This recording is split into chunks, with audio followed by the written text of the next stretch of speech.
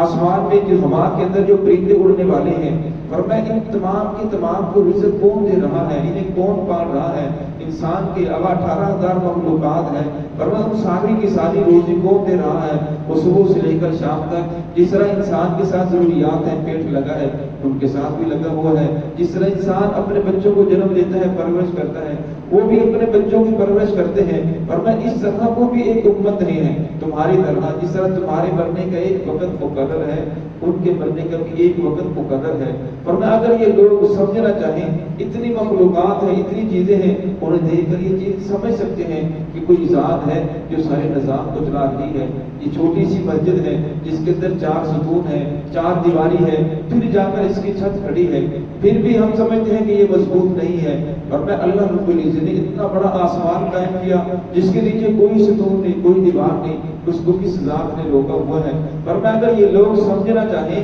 تو اسے دیکھ کر سمجھ سکتے ہیں کہ کوئی خدا ہے جو سارے نظام کو چلا رہا ہے۔ اللہ رب شاہ فرماتے ہیں ما فرطنا فی الکتاب من شیء، ہم نے کتاب کے بیان کرنے کے اندر کسی چیز کو نہیں چھوڑا، کسی چیز کی کسر نہیں چھوڑی، قرآن پاک کے اندر ہر چیز کو کھول کر بیان کر دیا۔ اگر کوئی انسان ہمیں سمجھنا چاہے، سیدھے راستے کے اوپر آنا چاہے تو اس کے لیے کوئی دشواری نہیں ہے، دونوں راستے بیان کر دیے۔ اللہ رب العزت نے انسان کے اندر نیکی کا مادہ بھی رکھا ہے، برائی کا مادہ بھی رکھا ہے۔ انسان اور جنات کی 2 مخلوقات کے اندر اللہ نے دونوں مادے رکھے ہیں، اور میں اب انسان کو اختیار بھی دیا ہے اپنے اختیار سے کس راستے کے اوپر چلنا چاہتا ہے۔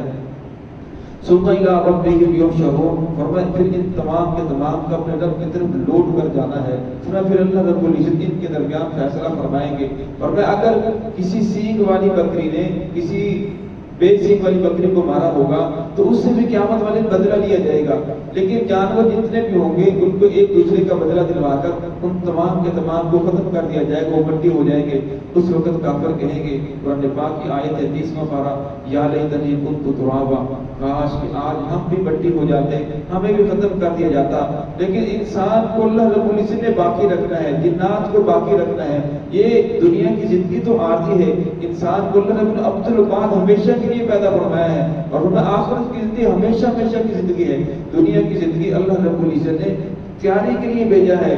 فرمایا اگر دنیا کی زندگی کو اللہ رب العزت کی اطاعت کے مطابق گزارا تو ہمیشہ ہمیشہ کی جو زندگی ہے وہ راحت و آرام کے اندر گزرے گی۔ فرمایا اگر دنیا کی یہ تھوڑی سی زندگی ہے، عارضی زندگی ہے، فانی زندگی ہے، فرمایا اگر اللہ رب العزت کی اطاعت کے مطابق نہیں گزری پھر جو عبد العباد ہمیشہ ہمیشہ کی زندگی ہے اس کے اوپر بھی اثر پڑے گا، پھر وہ اس کے اندر پریشانیاں آئیں گی۔ اس لیے فرمایا سمجھدار انسان وہ ہے جو یہ سمجھے کہ میں دنیا کے اندر ہمیشہ کے لیے نہیں آیا بلکہ میں نے اپنے رب کی طرف لوٹ کر جانا ہے۔ اصل زندگی آخرت کی زندگی ہے، ہمیشہ ہمیشہ کی زندگی آخرت کی زندگی ہے۔ دنیا کے اندر اللہ رب العزت تیاری کے لیے بھیجا ہے، دنیا کے اندر امتحان کا پرچہ دیا ہے جس کے اندر کامیابی حاصل کرنی ہے، اسی کے لیے میں نے تیاری کرنی ہے۔ اور میں ثم الی ربہم یحشرون، پھر تمام کے تمام اپنے رب کے پاس جمع کیے جائیں گے۔ والذین کذبوا بآیاتنا، فرمایا وہ لوگ جو سب کچھ دیکھنے کے باوجود ہماری آیات کو جھٹلا رہے ہیں۔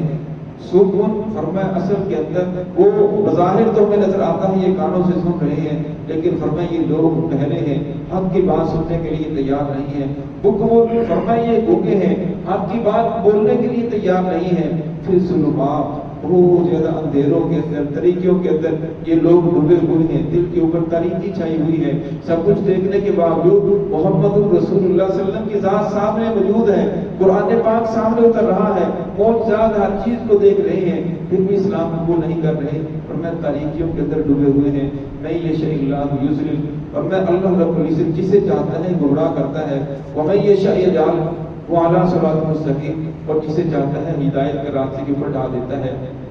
یہ بات بار بار تفصیل سے ذکر کی گئی کہ اللہ رب العزت کسی انسان کو نہ زبردستی کفر کے اندر داخل کرتے ہیں نہ زبردستی اسلام کے اندر داخل کرتے ہیں۔ قرآن پاک میں ارشاد فرماتے ہیں فَلَمَّا زَاغُوا أَزَاغَ اللَّهُ قُلُوبَهُمْ، جب وہ لوگ ٹیڑھے چلے تو ہم نے بھی ان کے دلوں کو ٹیڑھا کر دیا، ان کے لیے وہی راستہ آسان کر دیا۔ اللہ کا قانون یہ ہے وَالَّذِينَ جَاهَدُوا فِينَا لَنَهْدِيَنَّهُمْ سُبُلَنَا، جو لوگ ہمارے راستے کے اندر کوشش کرتے ہیں، نیت کرتے ہیں، ارادہ کرتے ہیں، پھر ہم ان کے لیے راستہ آسان کر دیتے ہیں۔ فَمَنْ شَاءَ فَلْيُؤْمِنْ وَمَنْ شَاءَ فَلْيَكْفُرْ، جس کا جی چاہے ایمان لے کر آئے، جس کا جی چاہے کفر اختیار کرے۔ اللہ رب العزت نے انسان اور جنات کو دونوں اختیار دیے ہیں، ان کے اندر دونوں مادے رکھے ہیں، نیکی کا مادہ بھی ہے، برائی کا مادہ بھی ہے۔ اب فرمائے نیکی کے مادے کو استعمال کر کے سیدھے راستے کے اوپر بھی آ سکتے ہیں، اور برائی کے مادے کو استعمال کرتے ہوئے یہ برائی کے طریقے کا بھی چل سکتے ہیں۔ نُبَلِّغِ مَا قَبَلَ، ہمارا تو قانون یہ ہے جو جس راستے کے اوپر چلنا چاہے ہم اس کے لیے وہی راستہ آسان کر دیتے ہیں۔